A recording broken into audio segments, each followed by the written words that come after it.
Bueno, empezamos a filmar una visita de una señora que nunca había visto en mi vida y a la que tan solo de preguntarle cómo se llamaba, me regaló tal sorpresa que pongo en manos de ella esa respuesta.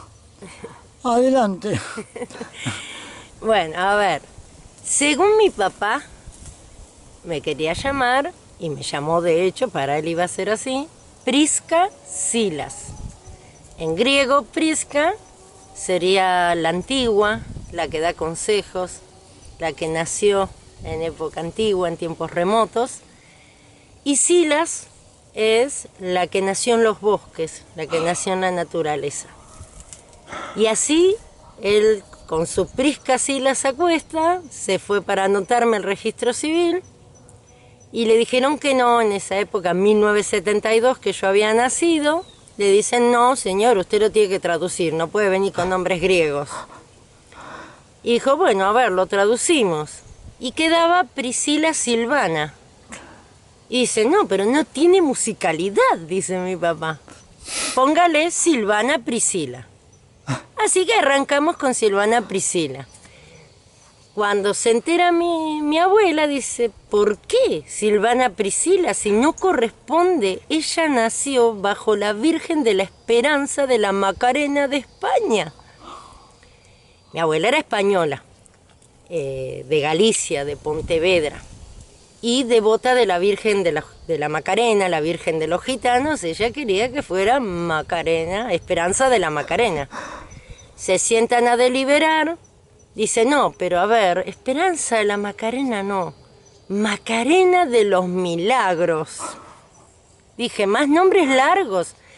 Entonces llegan a un acuerdo, mi papá en el registro civil me anota como Silvana Priscila, mi abuela por su parte me lleva a bautizar, para que tenga un documento con mi nombre, como Macarena de los Milagros. Donde empieza mi primera división.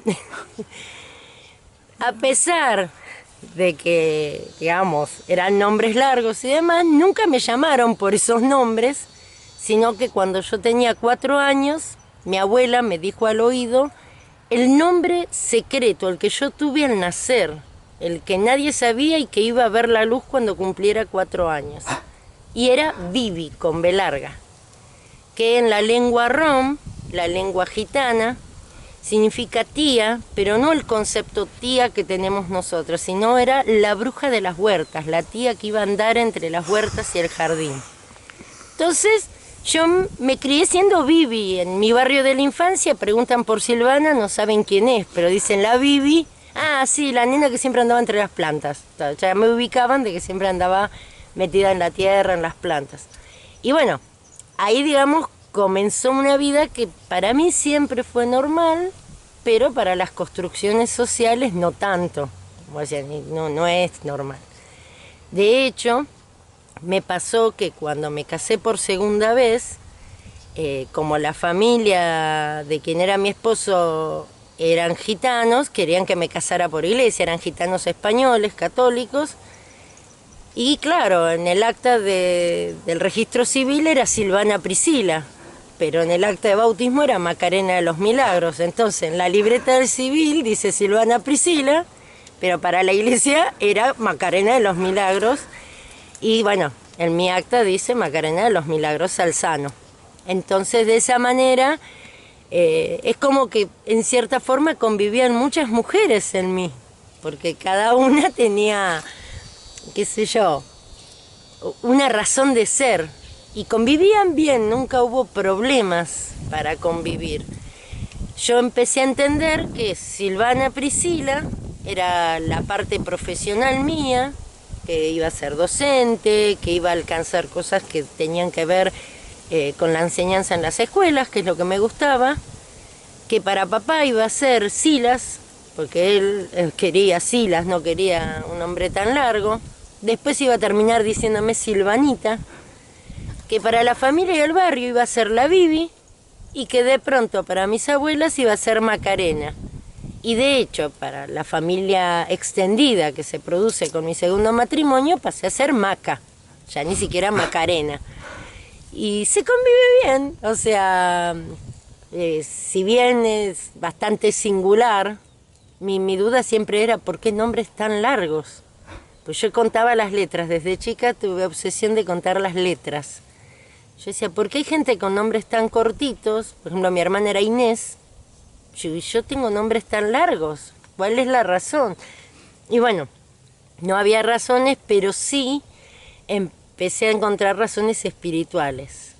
Mi abuela no era que le interesaba tanto Macarena por la Virgen.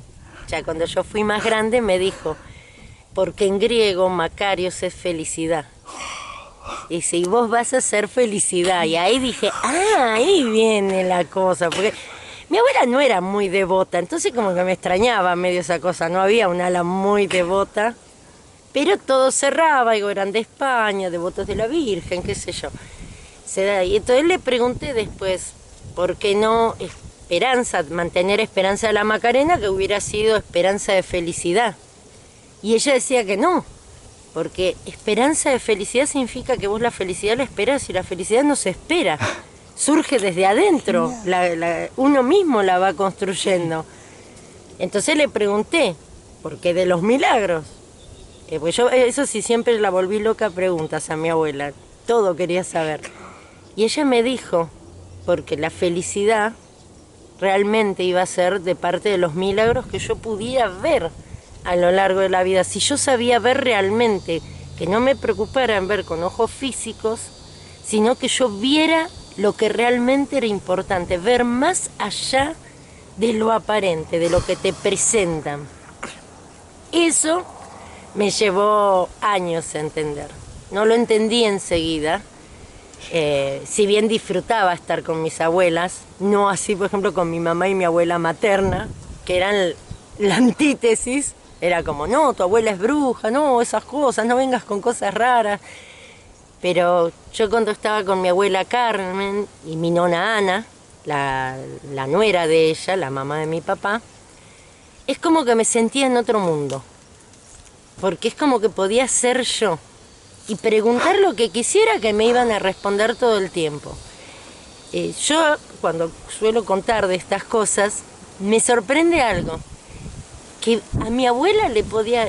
Me suena raro decirle abuela, yo le decía Puriday, que en la lengua gitana, en la lengua ron, sería como mamita vieja, la mamá más viejita que tenemos. Me gusta más Puriday.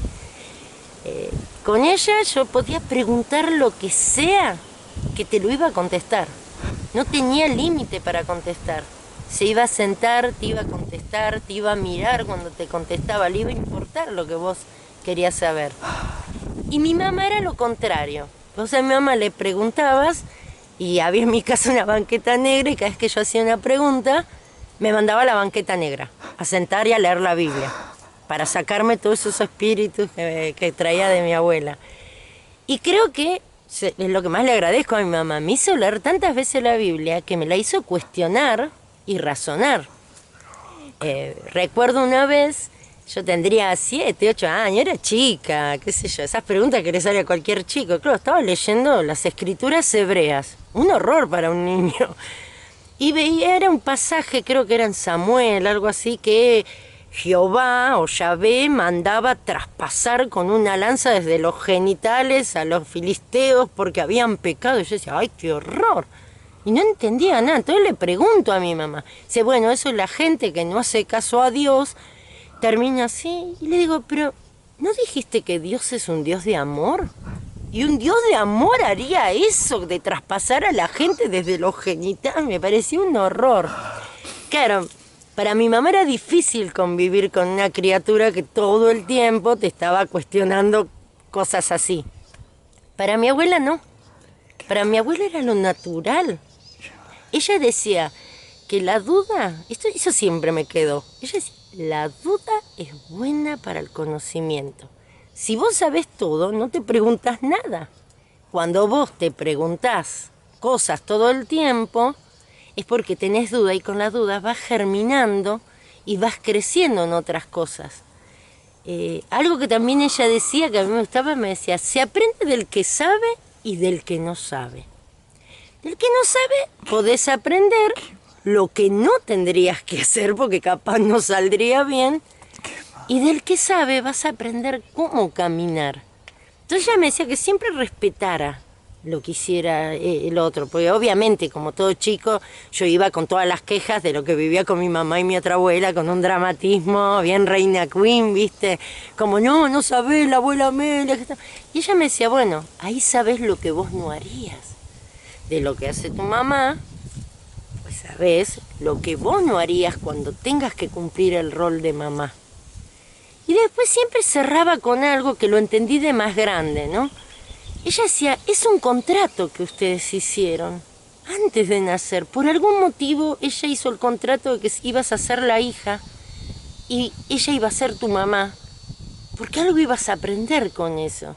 Y yo medio no entendía, pues yo hacía un contrato, pero como me venía un papel, firmar un papel. Después de grande entendí los acuerdos que hicimos.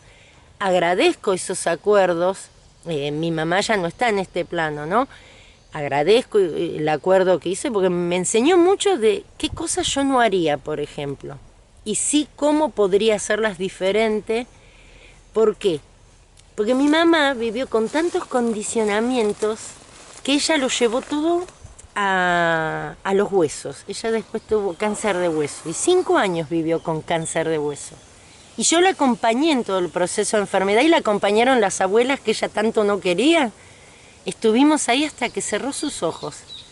Y en ese proceso entendí cómo todo eso que te callás, que te reprimís, cuando te sometés a la construcción social, terminás llevándolo a la salud. Y mi abuela eso lo explicaba de manera más fácil. Mi abuela decía, cuando el alma sufre, el cuerpo se queja. Cuando el alma sufre, y te lo repetía.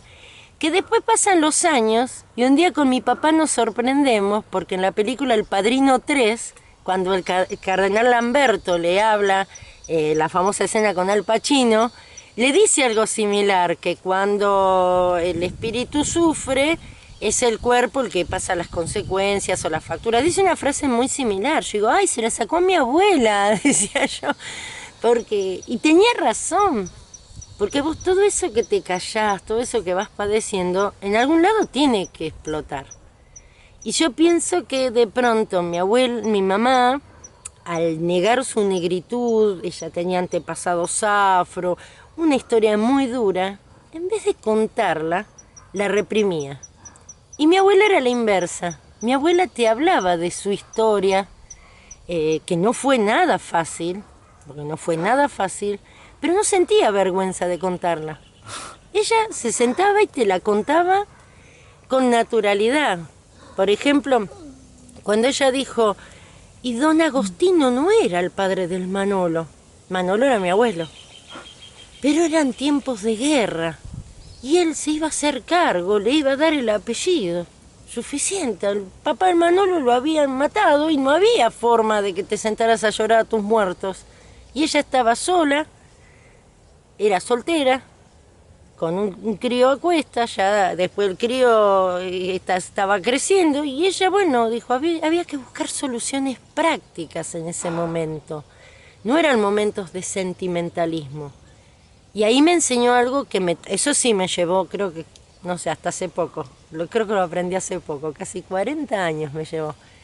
Que ella decía que el sentimentalismo está bueno, pero quedarse sentadito en él no. No había que acomodarse demasiado en, uy, qué triste lo que me pasa, qué terrible, qué voy a hacer, qué bronca, qué injusta la vida, qué desgracia. No, había que buscar soluciones y que las soluciones quizás a veces no son las que queremos, las que nos gustaría, pero son las que necesitamos y hay que saber qué solución tomar en el momento. Ella tenía la opción de sentarse a llorar la fosa donde hayan arrojado el cuerpo de su marido, pero no era práctico. En ese momento había que escapar de una guerra. No podía ponerse y sí, mataron a toda mi familia, ¿y qué voy a hacer? Eran tiempos de decisiones límite. Y ella decía que las decisiones límite las tenemos todo el tiempo. No tenemos que esperar una guerra. todo el tiempo vivimos tomando decisiones. Y yo, bueno, una vez, tendría 14 años, ¿no? Pues yo era también brava, ¿no? Siempre le discutía. Digo, ay, bueno, todo el tiempo, decisiones. Yo sé, cuando despertás y decidís abrir los ojos y levantarte es una decisión. Podés optar quedarte en una cama. No necesitas cosas grandes, porque yo no lo entendía y después dije, claro, es así. Parece que siempre esperamos a que haya situaciones límite para tomar decisiones sobre qué voy a hacer o qué no voy a hacer, cuando todo el tiempo tenemos que ir construyendo una decisión para no llegar a situaciones límite, que era lo que yo no le entendía en su momento.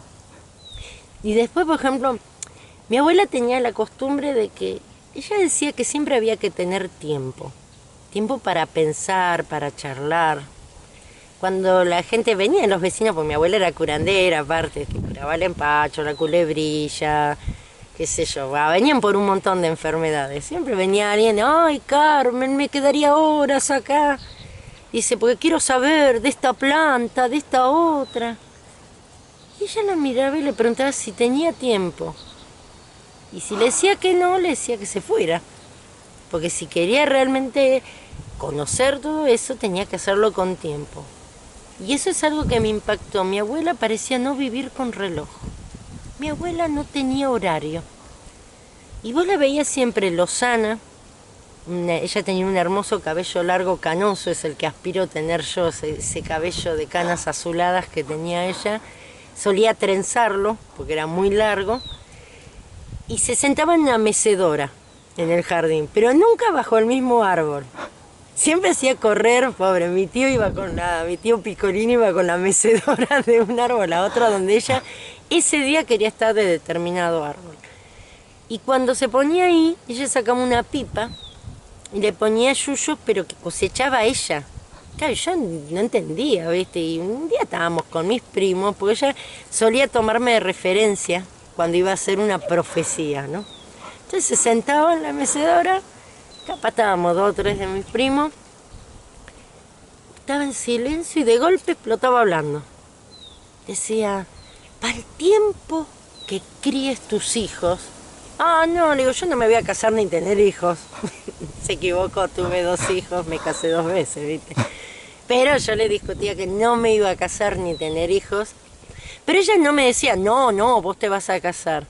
Ella me miraba y volvía a repetir, para el tiempo que críes tus hijos. Y ahí sonría con cada cosa, que después las vi cumplir. Y va a sonar loco, pero yo soy testigo de época. O sea, hablo año, por ejemplo, 86. Todavía no teníamos el internet acá más ni por asomo. Un día cuando estabas hijo, que para el tiempo que yo tuviera hijos, la gente no iba a esperar más al cartero.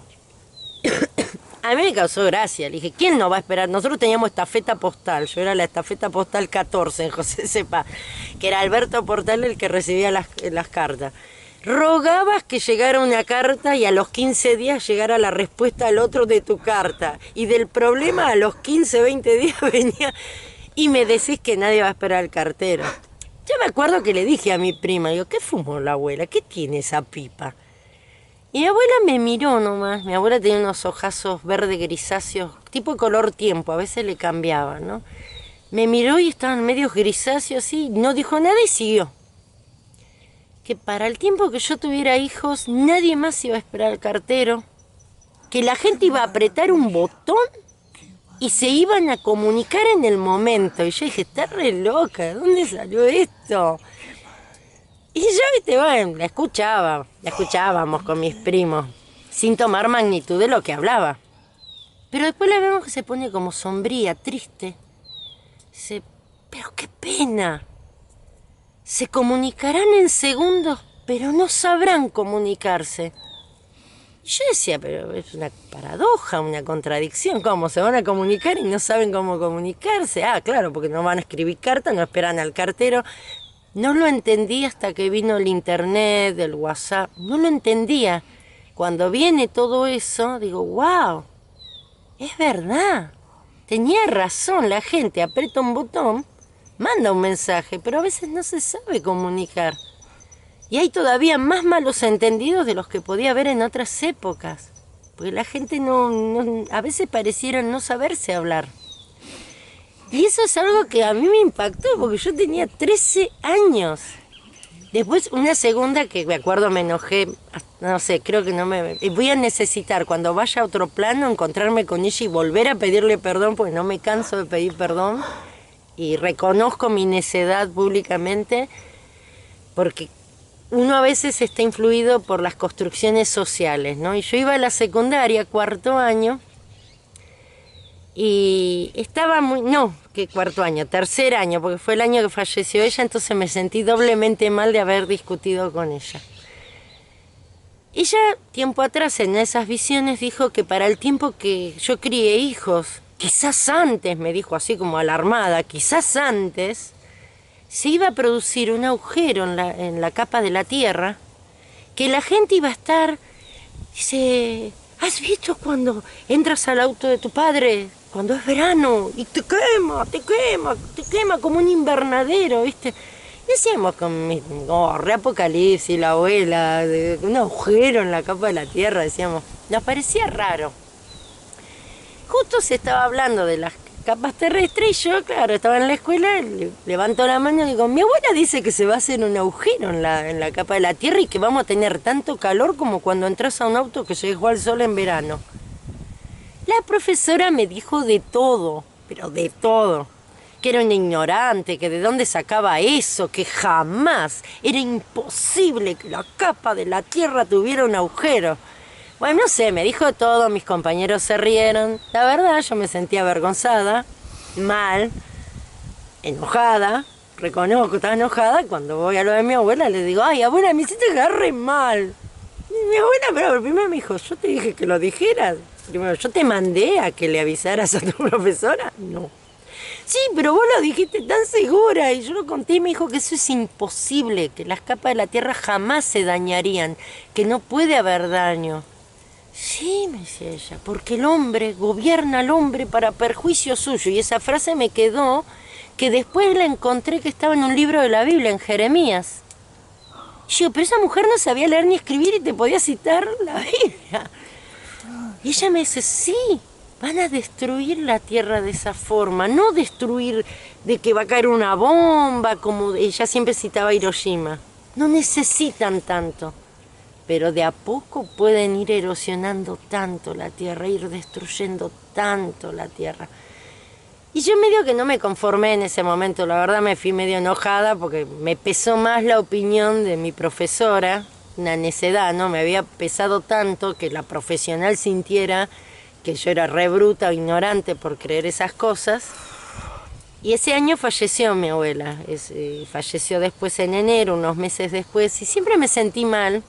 Porque si bien yo seguí yendo, seguíamos hablando, me seguía contando cosas, en mí pesaba eso, decir, bueno, precisamente cuando pasan los años y empiezan a hablar del tema de la capa de ozono, el desodorante que dice no daña la capa de ozono, empieza a sonar la palabra efecto invernadero, soy honesta y me emociono cuando no lo cuento. Porque ese día yo siempre tuve como un sector del jardín para mis elementales y en especial para mi abuela, ¿no? Fui y le pedí perdón. Pero yo decía, yo sé que me perdonaste, porque sé que estás en un plano más allá y me perdonaste ya estando en la tierra, entendiste mi ignorancia. Pero le dije, no va a pasar un año siquiera de que yo no me voy a acordar de este incidente, porque por primera vez yo había puesto en duda tu palabra, cuando yo siempre confiaba en todo lo que ella decía. Y aprendí la lección, que por más que viniera alguien con 20 títulos, 20 papeles en una pared, con toda la ciencia a cuesta, nunca pusiera en duda la razón, porque mi abuela cuando me enseñaba algo me lo razonaba, cuando ella te decía algo te llevaba a la razón. Y mi abuela no precisaba de todos esos papeles para saber de lo que estaba hablando. Y eso para mí fue una lección importante que a veces se da, que cuando charlamos, yo soy docente entre colegas, A veces surge el tema de los cursos, los diplomas y toda la marinconchada, le llamo yo, todo lo burocrático. Y dice, nada, vos me imagino tendrás la pared llena. Y lo pueden decir ellos que han ido a mi casa. Yo no tengo un diploma colgado en mi casa, nada. Son papeles que me habilitan para generar abundancia. ¿Por qué? Porque si presento ese papelito, puedo conseguir un lugar en la escuela, un aula donde dar clase, doy clase de lengua. Y de pronto eso me permite subsistir, porque tengo que pagar Edenor, gas, todo eso, que lamentablemente no lo tengo gratis. Entonces me sirve para subsistir, es mi método de generarme abundancia.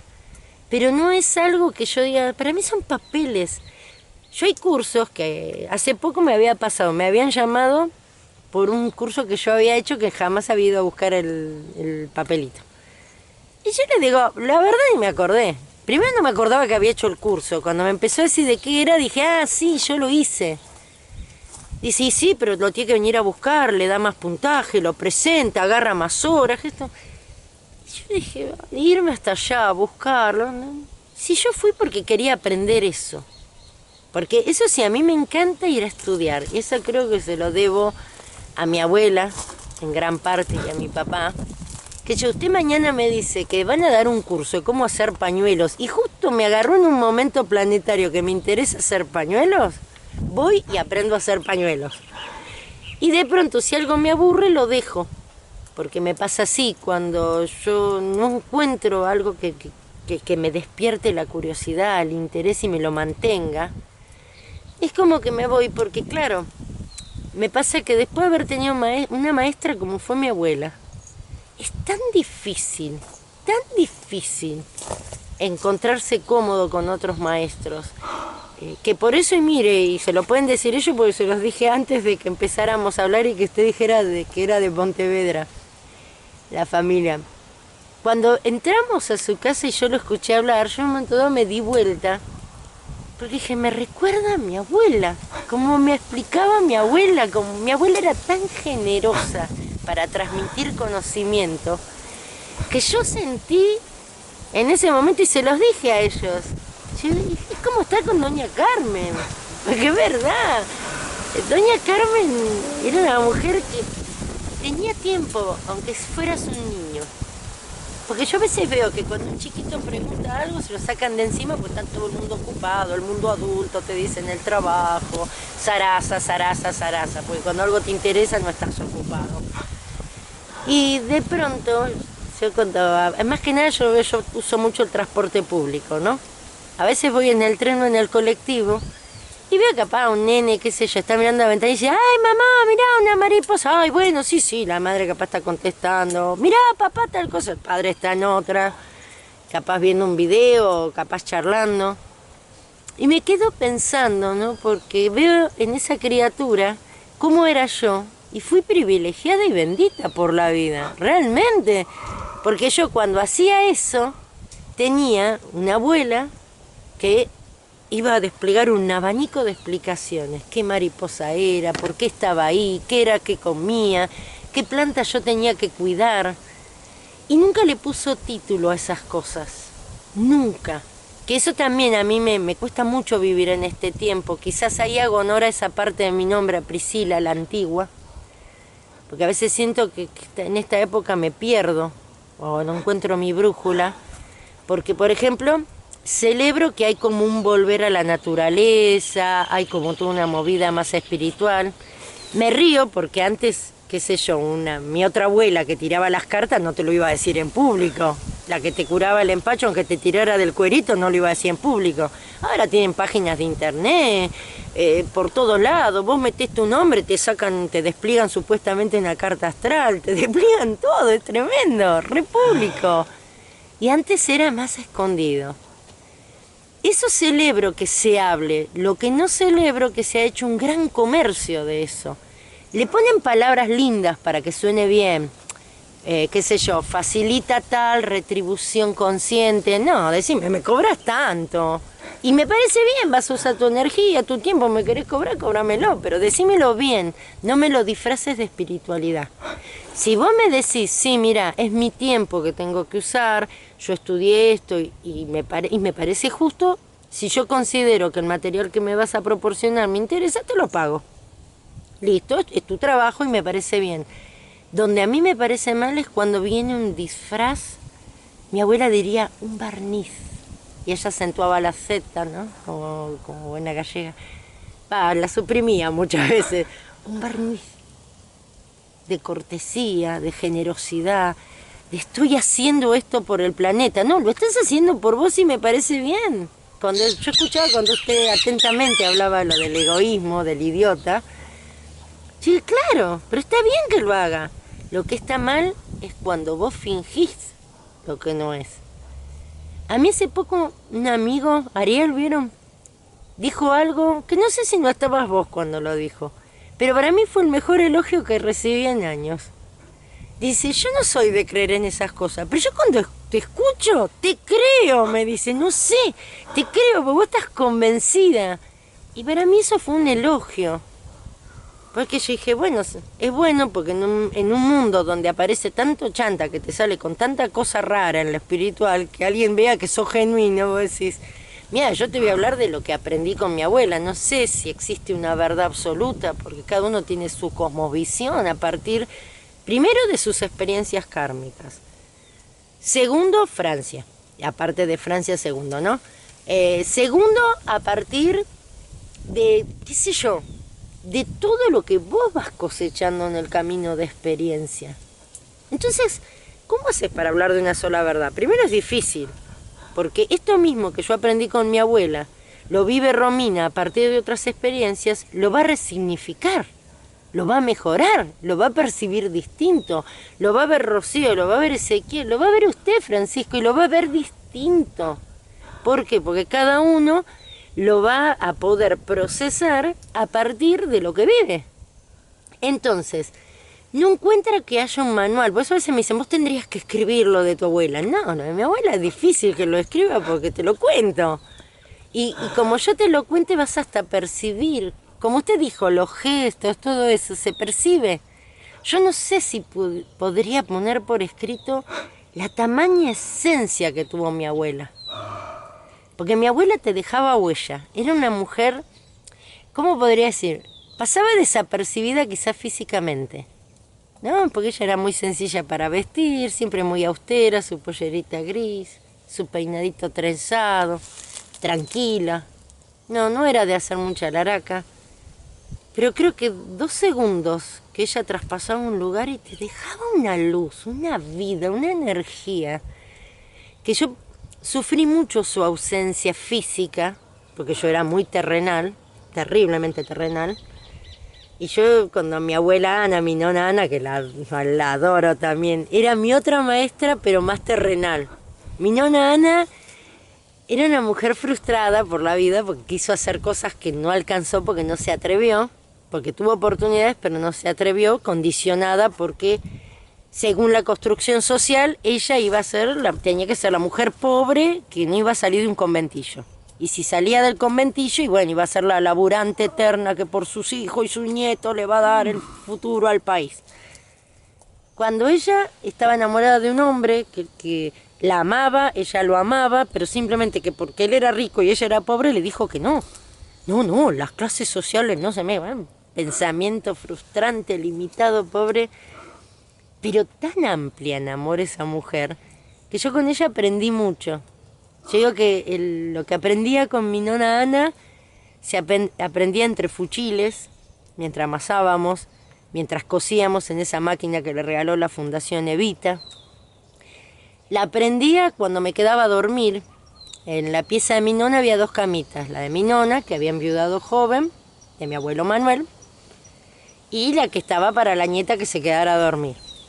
Ahora, en la cama de ella tenías, por ejemplo, el cuadro de Juan Domingo Perón con Eva Perón con sus trajes de gala. Y donde estaba la cama de dormía uno estaba solo Evita con un vestido de gala radiante, ¿no? Entonces, claro, a mi mamá mucho no le gustaba que nos quedáramos con ella, porque si siempre anda con tu otra abuela la bruja, pero mi papá, como era su madre, dice, ¿cómo no se va a quedar con mi madre? Entonces le decía, quédese tranquilo, le voy a hacer la oración antes de dormir, que recen y bueno, todas esas aras. Entonces, claro, yo me preparaba a rezar como me había enseñado mi madre.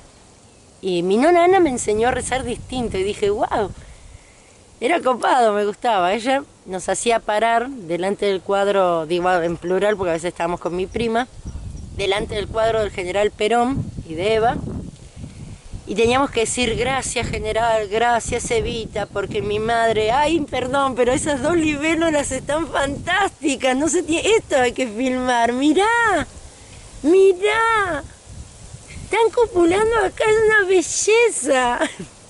Ahí se separaron, se asustaron con los gritos, perdón, ¿eh?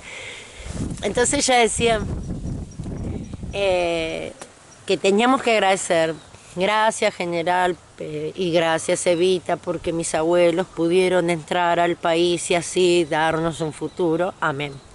Y después nos hacía ir al cuadro de Evita, llamaba a Evita, y decía, gracias Evita, porque con la máquina que le diste a la nona pudo coser y le dio un futuro a papá. Y dramático, porque mi abuela, si no lo hacías dramático, no era oración. Mi abuela era dramática para... Y yo lo hacía y me causaba tanta gracia. Y desde chica fui desarrollando simpatía por mi abuela, que tenía devoción por ellos dos. Yo decía, ¿por qué tanta devoción? Cuando encima estábamos bajo la dictadura, todo el mundo le decía que baje esos cuadros, que saque los cuadros de la pieza, que eran un peligro. Y mi abuela, que necesitaba el efecto dramático, se ponía sobre el cuadro de Evita y decía, sí, amazzare, sobre Evita, ¿viste? Y se tiraba y yo decía, ¿qué es esto? ¿Viste? Ella decía, si me matan. Ella hablaba un dialecto de un pueblo calabrés, de Rossano, de la comuna de Rossano, que hace poco hablando con un italiano vecino de ahí decía que ni los vecinos los entienden, pobre, muy cerrado, pobre, el calabrés ese. Yo decía, ¿por qué tanto fanatismo? Si me matan, que me maten sobre el cuadro de Evita. Entonces cuando ella ya falleció, cuando yo era más grande, y pude preguntarle muchas de esas cosas, ¿no? Entonces le preguntaba, porque con ella mi infancia era típica. Por ejemplo, si con mi mamá era todo rezo, con ella era un rezo más humano. Doy un ejemplo. ¿Vieron, qué sé yo, el credo católico, que la gente aprende de memoria como un rito? Mi abuela ni lo sabía, ni en italiano, ni lo sabía en su calabrés, ni lo sabía en español. Pero ella te hacía repetir como un credo, por ejemplo, los números y el significado de la quinela. Yo me los aprendí de chiquita. 00 los huevos, 01 Sancoño. Y decía, ¿quién es Sancoño? El santo del juego, el que nos va a dar plata. Ah, decía yo. Después, qué sé yo, 04 la cama, 05 el gato. Y así te iban todos los números, todas las noches. Después descubrí que era que mi abuela no sabía leer. Y cuando a veces soñaba algo, no le quería preguntar al que levantaba quinela por si le embichaba la suerte. Entonces, cuando te mandaba a jugar o pasaba a levantar, y juegueme a los huevos, pues ya se sabía qué número era. Entonces ella tenía miedo de equivocarse el número, entonces nos hacía aprender a las que sabíamos leer y escribir los números. Y así yo me aprendí, por ejemplo, todos los números de la quinela. No me pude aprender el credo católico, pero los números de la quinela todos. Sí, mi abuela era muy cómica, la nona Ana. Me gusta porque era como un equilibrio. Mientras mi abuela Carmen te aportaba toda esa maravillosa espiritualidad, mi nona Ana, toda la humanidad que precisabas, toda la materialidad que también precisamos y que es necesario para no perder el equilibrio. Entonces, por ejemplo, a ella le gustaba mucho la timba. Yo con ella aprendí a jugar al truco, por ejemplo. Y ella me decía, pero en el truco hay que saber mentir. Ay, pero yo no sé mentir, le decía.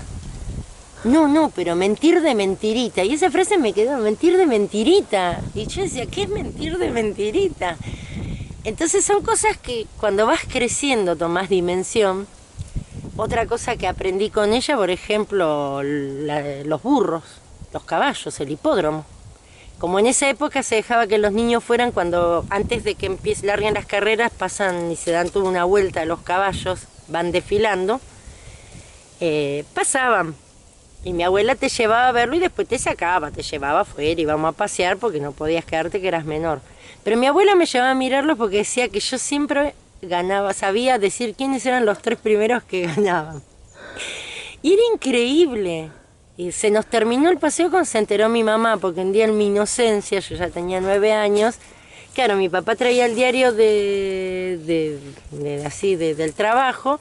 Yo le digo, ven, yo gané la trifecta, le decía. Cuando mi mamá me escuchó se quería morir. ¿Qué trifecta? ¿Qué sabes vos de trifecta? Y más que en los noticieros daban los resultados de las carreras antes. Y yo me acuerdo la figura de Leguizamo, Martina Lescano cuando salió. Entonces, claro, yo estaba, imagínense una nena chiquita, mi mamá se crispó, dijo, se terminan los paseos, se termina todo con tu abuela. Extrañé mucho esa época. Pues yo lo tomaba como un juego, porque sí, siempre le daba suerte, digamos, con los caballos. Hasta que un día se cortó que mi abuela... Claro, yo no iba, me dice, bueno, pero algún numerito.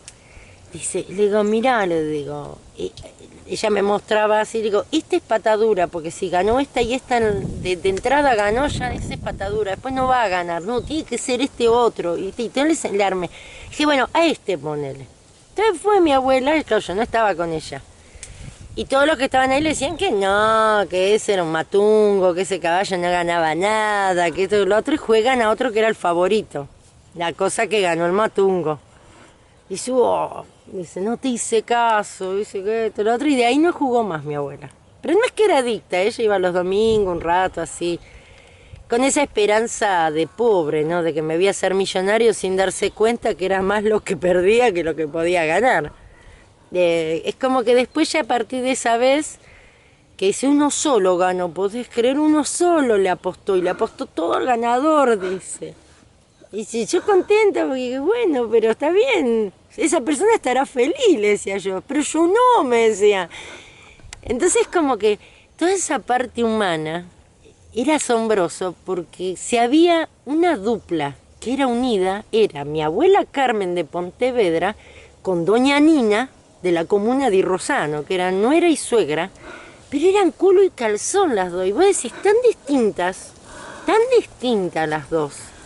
Una con toda la materialidad a cuesta, qué sé yo, me enseñó y le agradezco porque bueno, me divertí, me enseñó cómo se armaba una boleta trifecta para jugar a los caballos, me enseñó el truco, me enseñó la quinela, te enseñaba toda esa parte humana. Y mi abuela Carmen, por otro lado, que me hablaba del futuro, de lo que iba a pasar, de las plantas, de los insectos, eran tan distintas. Pero y por eso yo hoy lo escuchaba, cuando decía opuestos complementarios. Si bien eran dos mujeres, eran dos opuestos complementarios tan perfectos. Un cóncavo y convexo. Increíble, porque es más, mi abuela Ana a veces se peleaba, mientras vivía mi abuelo Manolo, porque decía que no sabía apreciar la madre que tenía. Y después, pese a que murió mi abuelo Manolo, mi nona siguió junto a ella. Hubo una unidad ahí tan grande que excedía, que hay que ver qué acuerdos se hicieron en otra vida, qué vivieron, a quiénes encarnaban.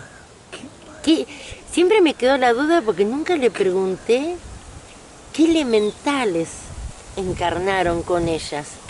Fui limitada en eso me limité, porque me hubiera gustado, porque a lo mejor eran agua y fuego, hay que ver qué porcentaje de agua y fuego había en cada uno, porque evidentemente eran distintas, nadie lo podía discutir. Pero nunca vi una dupla tan dispar, que de hecho se acompañaban unas a otras, porque por ejemplo mi nona Ana era una persona que le encantaba ir a los cementerios. El paseo de domingo a la tarde era Chacarita. ¿Qué otro lugar llevarías a un chico que no sea la Chacarita? Bueno, mi abuela te llevaba a la Chacarita. Y te prometía un submarino después para tomar en la que está enfrente, no donde es el Imperio de la Pizza, en la esquina, La Perla creo que se llamaba, no me acuerdo cómo se llamaba. Era en la esquina. Que después nos iba a llevar. Y yo decía, pero a mí no me gusta la leche con chocolate. Le digo, no quiero submarino. Bueno, un té, lo que sea, pero la nonita te compra. Entonces íbamos con mi abuela Carmen, que era la mesura, y mi nona Ana, que era la desmesura. Y nos llevaba siempre. Primero, mi abuela decía que teníamos que mirar qué tumba estaba abandonada. Esa tumba es de un alma que necesita que alguien se acuerde que existe. ¿Para qué lo dejaron ahí si no iban a venir? Decía mi abuela. Y yo le digo, ¿qué hacemos? Le vamos a arreglar la tumba, le vamos a poner flores. Bueno, le arreglábamos, le plantábamos flores, qué sé yo. Después hacíamos la visita típica. Mi nona Ana sentía necesidad, primero de pasar por donde estaban las Carmelitas Descalzas, que hay una bóveda en Chacarita. Digo, ¿y acá por qué? Porque pobres mujeres, ¿cómo se equivocaron en la vida? Yo decía, pero no eran religiosas, se equivocaron en la vida. Después íbamos a la tumba de Gardel, mi abuela le prendía un cigarrillo, tiene una foto, incluso una vez se sacó una foto, un mal gusto ahí, se ven las tumbas, todo. Después pasábamos por la bóveda de la Madre María, donde está la Madre María, que yo decía, esa era una mujer. Y me acuerdo, mi abuela Carmen le dejaba flores, siempre le dejaba flores a la Madre María. Siempre en macetita, nunca así cortadas, en tierra. Y yo le decía, pero se las llevan después. Y ella me decía, ¿y cuál era el problema? El que se la llevó la va a plantar. Después, bueno, pasábamos por el Panteón de los Músicos, que están en bronce, está Pichuco, Troilo, está todo en esa parte. Y después nos acordábamos de ir a nuestros familiares. Después, sí, si quedaba tiempo íbamos a ver al tío Benito, a la tía Vicenta, que yo, a todos los que estaban ahí. Y a mí me impresionó siempre una parte de Chacarita, y esa la conocí con mi otra abuela, yendo con las 12, mientras mi abuela me mostraba, bueno, acá el Panteón de los Músicos, Gardel, la Madre María, bueno, ya sabíamos todo el recorrido. Mi abuela Carmen me llevaba a una parte del centro, entre los nichos y las tumbas de tierra, lleno de flores. Y ella me decía que ese lugar estaba con tantas flores. Era como una pradera, sinceramente. Hasta el día de hoy, que si va a Chacarita se da cuenta qué lugar es, pues parece una pradera. Hasta el día de hoy. Ella decía que ese lugar lo abonaban los cuerpos de seres que habían tenido una conexión especial con los elementales de la tierra, los elementales del aire, del agua, del fuego. Seres que habían estado en paz y que descansaban realmente porque habían estado en paz acá en la tierra, no que descansaban en paz. Y yo decía, pero como que no entendía, ¿no? Yo, pero ¿cómo le digo que lo abonen? Claro, su cuerpo cuando se descompone es el envase. Entonces su espíritu queda acá. Y por eso ves esa pradera. Y claro, yo la verdad veía esa flor y dije, ¿le podré sacar un gajito? Porque lo primero que pensé, dije, son hermosas, porque la verdad, hasta el día de hoy, si uno va a Chacarita va a ver ese sector que es muy, muy lindo. Que las tumbas ya ni se ven, quedaron tapadas por las flores. Y ella me decía que sí, pero que le pidiera permiso. Entonces yo me acuerdo que había plantas que me gustaban, entonces tenía que correr así un poquito, miraba el nombre. Me acuerdo de una que era Josefa. Ay, doña Josefa, siempre le pido a usted, pero permiso, le voy a sacar un gajito, decía yo. Digo, pues sí que usted la está cuidando, digo, pero bueno, eran hermosas, unas lavandas, pero hermosísimas. Las lavandas nunca las había visto con ese violeta intenso. Y siempre me quedó en la cabeza ese pensamiento. No es que descansan en paz, vivieron en paz. Dice tanto y parece tan simple. No, y yo lo asociaba con lo que mi abuela le había inculcado a mi papá. Mi papá podía, no, ahora falleció mi papá. Mi papá podía hablar poco de mi abuela porque era hablar 2 palabras y lloraba. Mi papá lloraba, no podía hablar de su abuela sin llorar de extrañarla, ¿no? Y él había aprendido de su abuela eso, que la paz se defiende a rajatabla, decía. Mi papá me decía, defendé tu paz a rajatabla. Y claro, si se crió con una mujer que le decía que una cosa era vivir en paz y otra descansar en paz, y te mostraba que no era tan importante descansar en paz cuando ya es hasta una frase lexicalizada, si se quiere. Muere alguien, que descanse en paz, hasta tienen las iniciales. Si es una frase hecha, construida, que ya está. Y mi abuela te decía más simple, algo más activo, vivir en paz. Vivir en paz, que no es poco. Pero la paz es una palabra que es re chiquita, pero encierra tanto y tan difícil de cultivar, porque se cultiva. Yo no sé, yo de lo que aprendí de mis abuelas principalmente, que esas cosas no vienen por un don mágico, se van cultivando a partir de las experiencias que uno vive, a partir de lo que uno elige. ¿Cómo elijo reaccionar ante las cosas que me pasan? Puedo elegir enojarme, puedo elegir no enojarme, puedo elegir enojarme pero que no afecte mi paz. Todos esos son procesos que nosotros los vamos haciendo desde lo mental y desde lo emocional. Más desde lo emocional. Entonces, de pronto la paz no es poco. Es demasiado. Yo siempre decía 3 letras, pero que encierran un montón. Muchísimo para una persona. Entonces, ese ejemplo a mí me quedó para toda la vida, que era ver en un cementerio estatuas maravillosas, porque el Panteón de los Músicos nadie va a discutir que no está bien hecho, está espectacular. Nadie va a discutir que el monumento a Gardel, la tumba de Gardel, es espectacular, van los turistas, se sacan fotos, le ponen el cigarrillo, ritos, todo lo que se quiera. Pero era más emblemático focalizar en, mirá esa pradera. Una pradera en el medio de un cementerio, entre tanta muerte y tanta vida, qué paradoja. Entonces, ¿será que realmente hay muerte o en la muerte es que hay vida? O sea, despertaba muchas cosas. O sea, mi abuela no es que me mostraba, mirá qué linda la plantita. No, yo sé que ella estaba queriendo ir a más profundidad. Meter el dedo en la llaga para activar, decir, mirá, más allá de lo aparente. No te obnubiles, no estés mirando todo muy lindo cuando hay cosas más profundas. Y creo que eso en cierta forma pasó a ser, si se quiere, religión desde el punto de regla, ¿no? Regla en mi vida. Decir, bueno, no me quedo con lo aparente, aprender a mirar más allá, preservar mi paz ante todo. Y por sobre todo, y acá la frase que a usted le interesaba, que le gustaba, la del amor. Que esa, sí, como bueno, ya lo había comentado, mi abuela, sin saber leer ni escribir, un día me hizo escribir lo más hermoso que uno puede haber escrito y tan profundo. Ella quería que escribiera la palabra amor, pero así me decía, como en diagonal, y yo no le entendía, yo la ponía recta, y yo me decía, no, así, me hacía una línea. Yo decía, hasta que entendí, tipo escalera, la puse A-M-O-R. Y que después chiquitito pusiera sin arriba.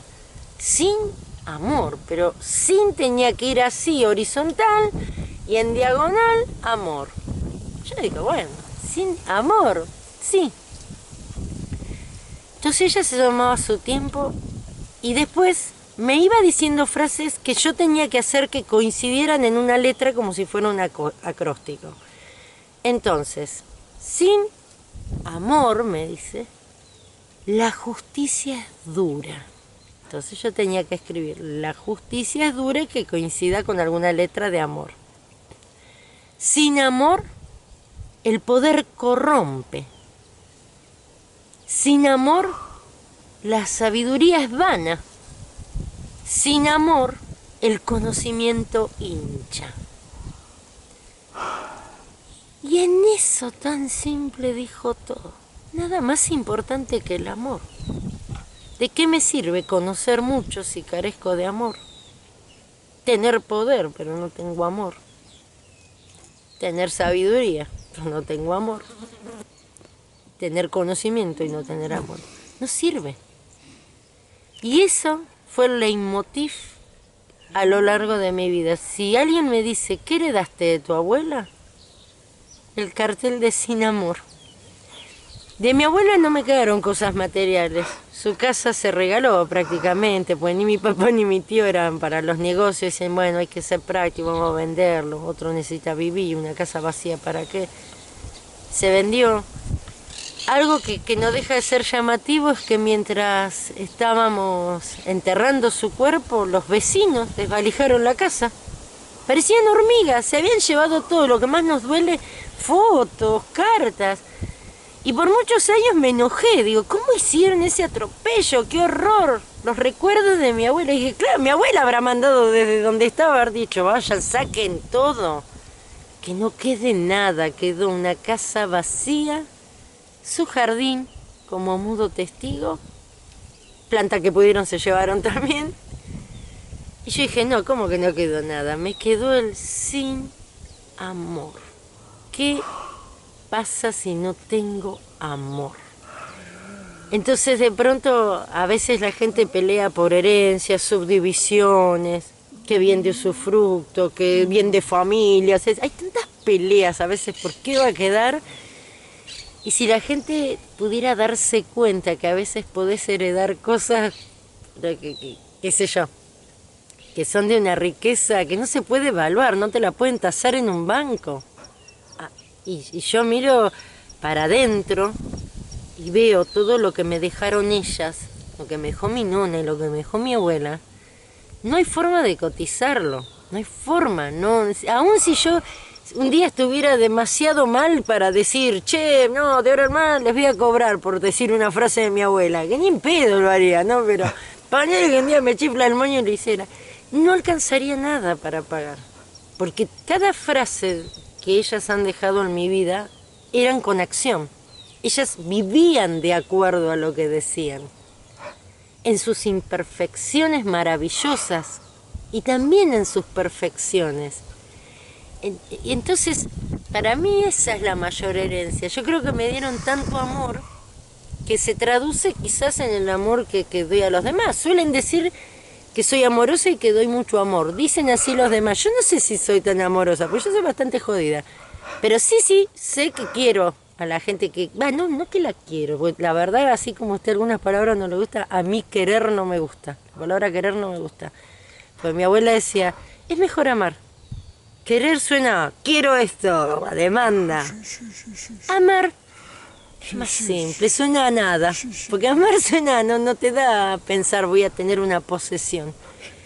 Y siento que amo a la gente y demás, y quizás, pero más que nada porque soy producto de ellas. Creo que el compostaje que hicieron en mi persona, todo lo que no entendí cuando era más piba, lo fui entendiendo a medida que crecí, y es esto que soy yo ahora, y la verdad me siento contenta con lo que soy. Me siento Macario, me siento feliz con lo que soy. Me costó añares, porque no es algo que uno nace con varita mágica, años aceptar esto que soy. Y digo, ¿y qué es lo que soy? Soy lo que, como diría Sartre, el resultado de lo que hago con lo que hicieron conmigo.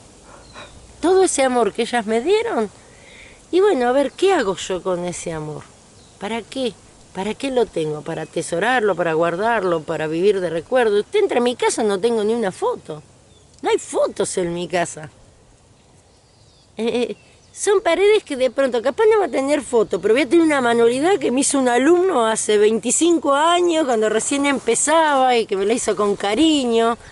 La famosa el toro que era una vaca, que bueno, se ríen porque algunos vieron las manualidades, y uno ve una lata que está pintada con lápices, un portalápices que me hizo otro alumno, un dibujo que me hicieron mis hijos, un portataza que me hizo mi hijo que no tenía habilidad para la madera, pero le puso amor.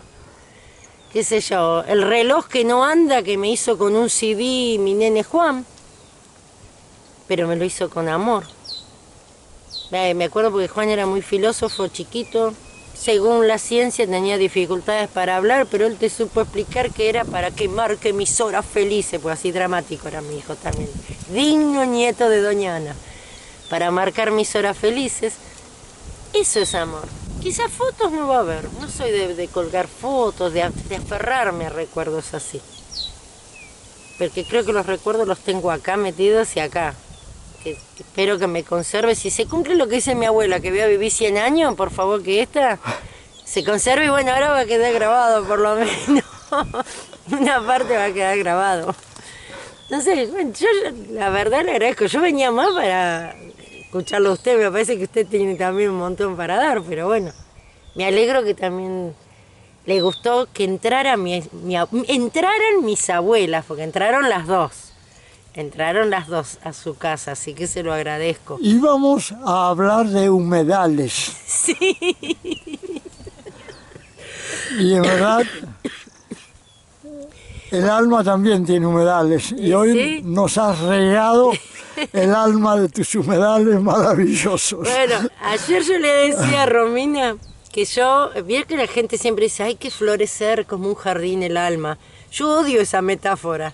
Yo le decía a ella, yo quiero ser como un humedal, que de ahora en más no, voy a empezar a usar bañados y esteros, como dijo usted, que me gusta más, porque quiero ser biodiversidad. Y yo de pronto, si me siento herida porque algo que dijeron no me gustó o alguna actitud me molestó, no quiero mandarle flores, le mando mosquitos, que hay muchos ahí, para que piquen, para ver si despiertan sus conciencias. Y me siento más identificada. Y justo ayer le decía a ella, yo usaba la palabra humedal ayer, le decía, yo me siento un humedal, no me siento un jardín floreciendo, no me veo más selvática. Quizás también ahí influya Silvana, ¿viste? La nacida en los bosques, en los lugares umbríos. Siempre de chiquita, a los 6 años conocí la palabra umbríos y me encantó. Dije, wow, me define. Porque no sé si les pasa que viste que hay una palabra, vos decís, esta es mi palabra, esto, o de ver a la gente y decir, la veo de este color a esa persona. Yo a la gente la veo en color, bueno, o las defino en palabras. Y umbrío siempre me gustó, porque es como que lo asociaba con los bosques, los lugares donde el hombre no interviene tanto. Pienso que eso es lo que me gusta acá, que no hay intervención humana y sin embargo no hay tanta intervención humana, es paradójico. Creo que ustedes también hicieron un equilibrio de opuestos complementarios con los espíritus de acá del lugar, porque se nota que usted interviene, es obvio y es maravilloso todo lo que hizo, pero sin embargo se nota el espíritu del lugar. ¿Y cómo? Que mire que yo soy una persona que plantita y semilla que veo ya la estoy cazando en mi mochila. Y sin embargo, y le pido permiso al lugar, a los seres del lugar, no le pido a los dueños de la tierra. Y es la primera vez que me pasó de que veo que yo le pregunté, ¿se puede realmente sacar? Le preguntaba a usted, porque usted lo sentía en esa comunión con los seres de esta tierra. Porque si no, ya me conocen, saben que veo semilla y listo, yo guardo. Digo, no sea cosa el día de mañana destruyan o algo y se pierda la planta, me justifico, la quiero tener. Pero bueno, yo me conformo con eso. Pero acá me pasó de que no pude decir, agarro las semillas así de una. Necesitaba preguntarle a usted, siendo que yo sé que le pregunto a los elementales de acá y me dan permiso. Y ahí dije, entonces acá hay una comunión muy fuerte entre este hombre y los elementales. Se siente, no sé, yo lo siento así, que por eso no agarré las semillas de ciña, porque no, el que las plantó, no, viste, no pude, y ellos saben que yo, mire que tengo semilla, no sé, trato, pues tengo siempre miedo de esto, de los mercados inmobiliarios que destruyan, y digo, ¿y dónde? O sea, capaz parezca tonto, pero yo empiezo y ¿dónde van a ir esos pájaros? Qué sé yo, se despiertan a la mañana con sus nidos y viene una topadora, te sacó el árbol, los insectos, las plantas. A mí esas cosas sí me preocupan y me ocupan. Trato de ver cómo se puede evitar. Y por eso trato también de tener semillas, todo, para decir, bueno, si se destruye ese lugar, que quede esa semilla. Pero acá no sé, como que no sentí esa necesidad de como diciendo, no se va a destruir. ¿Por qué tendría que preservar esto? Salvo de esa sí que saqué abajo, pero porque me gustó y usted me permitió. Esa me encantó, que parece un cardo chiquitito. Así que bueno. Bueno, mi hija Maitena sigue tus pasos. Tiene tu misma edad y ama las huertas. Ah, bien. No te imaginas. Bueno, vamos a ver ahora. Te muestro las huertas de ella. Sí. Las huertas de Maitena. Ay, sí. No sabes lo que te agradezco. No, estas expresiones. Es la primera vez en la vida que me toca escuchar a una mujer descubriendo la vida espiritual con la naturalidad con que tú lo has hecho. No hay forma de agradecerte. Pero mañana vas a tener este video publicado. Muchas gracias, querida. Gracias a usted.